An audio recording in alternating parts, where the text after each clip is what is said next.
There's so much in the news, especially around the environment, around the topic of refrigerants. So we've heard a lot about how refrigerants can cause global warming, how refrigerants can damage the stratospheric ozone over the years. But what are refrigerants in the first place? Some of the earliest refrigerants just used evaporation to remove heat off of an object or a surface. One of the most common is water. Water, when it evaporates and those molecules are freed of their bonds, brings some heat with it. That's what we call an open system. So the heat actually moves away, the refrigerant, in this case water, leaves, never to return.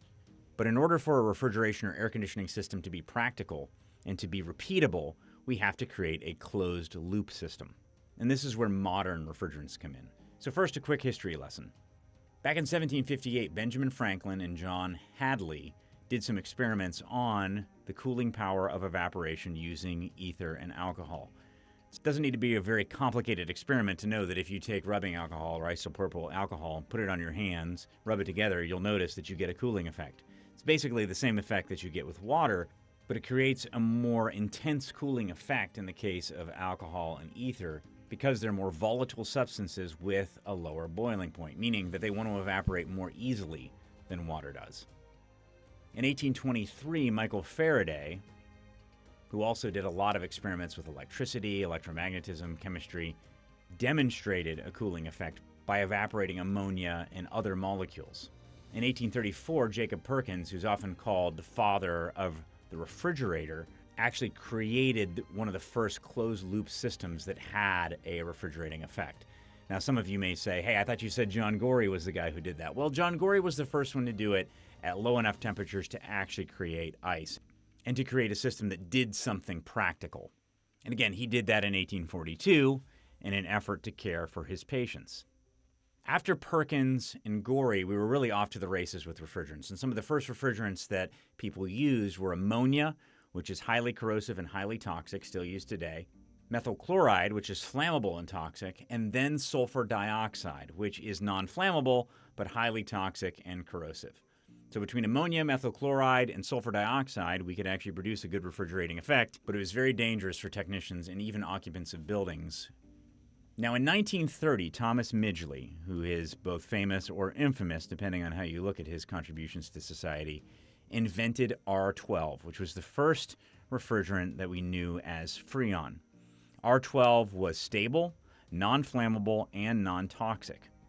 And it really revolutionized refrigeration and air conditioning. Some other refrigerants that went by the name Freon during that time were R11 and then later on R22. And even today, there are refrigerants that are still under the Freon brand name.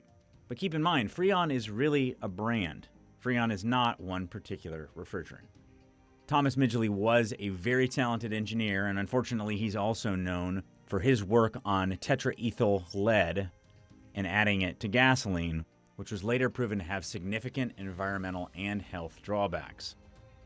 But it's undeniable that Freon, and specifically Freon R12, really changed the game and brought refrigeration, air conditioning, and ice making to a much wider audience across the United States and across the world.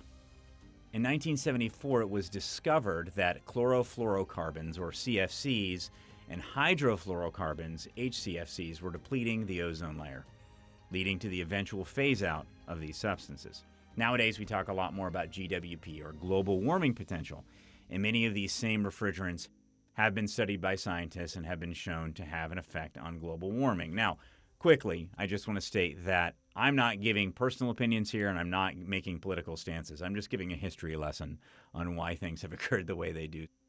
Over the last 25 years, the dominant refrigerant that we've used in residential and commercial air conditioning in the United States is called R410A, which often went by the brand Puron, although in some cases it was still called Freon. Again, just brand names.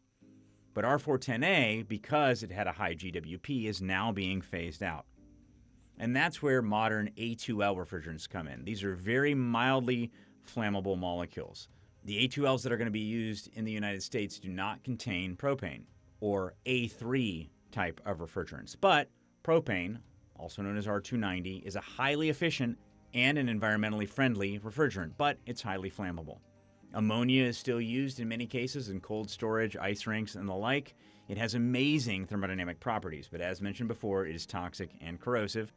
And going back to another refrigerant that was experimented on all the way back at the beginning, CO2, which in its solid form we know as dry ice, is non-toxic, non-flammable, and has a very low GWP. But it operates at higher pressures, and it has some very strange properties, which we know as the triple point and the critical point of a refrigerant, and these numbers are very close together for CO2, making it very odd, which is the reason why dry ice goes straight from solid straight to a vapor when we use it at atmospheric pressure. Again, in our modern world, we're going to see more and more refrigerants that are flammable, even if just mildly so.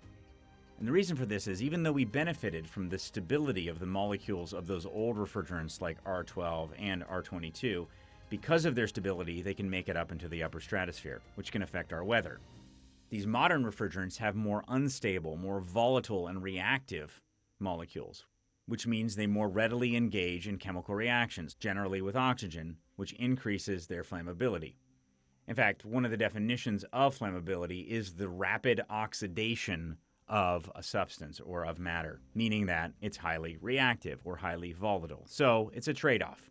More stable molecules, which can potentially affect our atmosphere, or less stable molecules, which are less likely to do so, but more likely to be flammable. All this to say, in our modern world, we often have to make trade-offs, and today we're actually looking once again at some of those earlier refrigerants that pioneered the HVAC and refrigeration trade. As always, trained professionals using proper tools and proper practices are a key to excellent and safe outcomes. Hopefully that explains some of what you're seeing. Hopefully that wasn't too nerdy.